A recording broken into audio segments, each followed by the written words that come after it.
Good morning, America. My name is Fernando Tapia. And I'm Brianna Solis, and today's topic is McCarthyism and its detrimental effects on society. Today, Marco Aguilar, Fernando Tapia, and I will explain to you how Senator Joseph McCarthy has made a huge impact worldwide.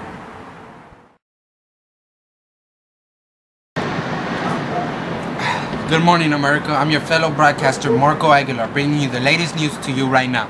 In further news, on February 9, 1950, a U.S. Senator named Joseph McCarthy visited Wheeling, West Virginia, to deliver a speech before a Republican women's group. His topic was a familiar one to Americans of this day: the danger to communism. As many of you know, communism, a revolutionary socialist movement to create a classless, moneyless, and stateless social order structured upon a common ownership of the means of production as well as social and political.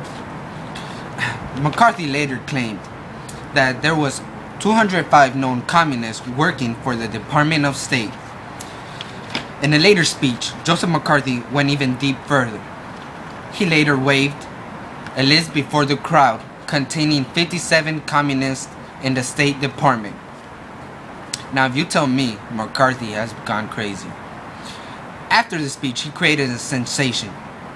It helped explain recent events such as the loss of China and the Soviets' development of the atomic bomb.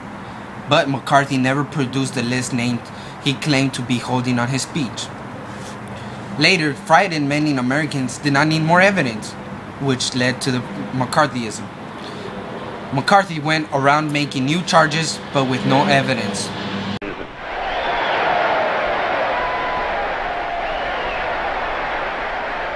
One communist on the faculty of one university is one communist too many.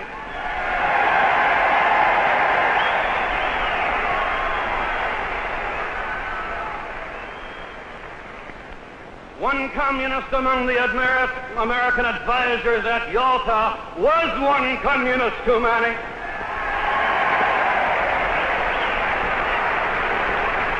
And even if there were only one communist in the State Department, even if there were only one communist in the State Department, that would still be one communist too many.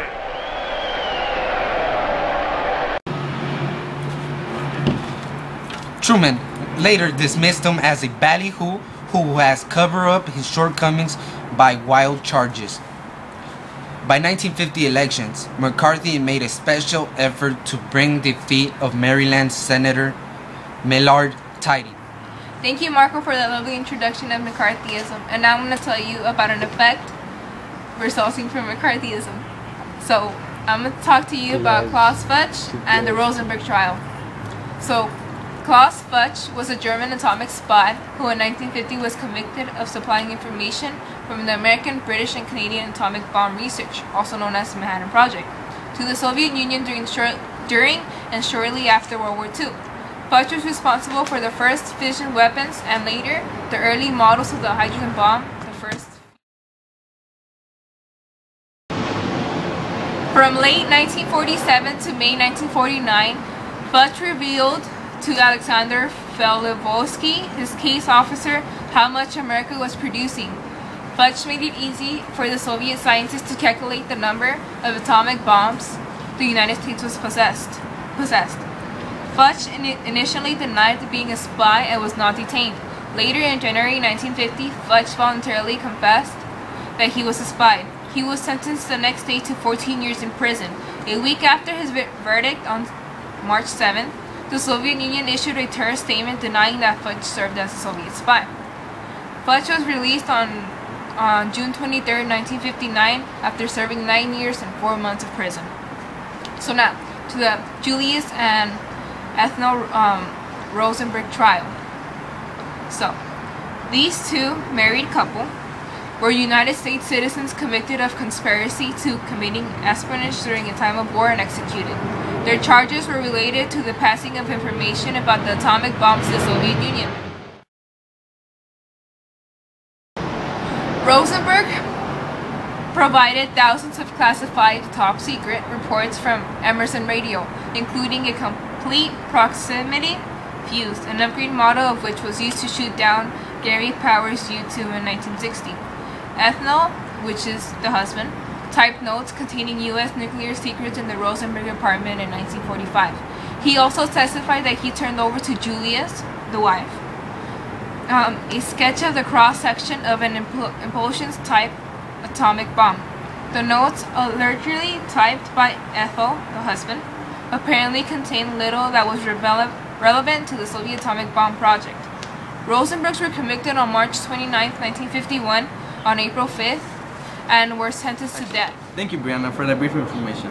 Leading the fight of communism in America was the House of Un-American Activities Committee, which was established in 1938 to investigate fascist groups in the U.S. House of Un-American Activities questioned the political ties of members of peace organizations, liberal political groups, and labor unions.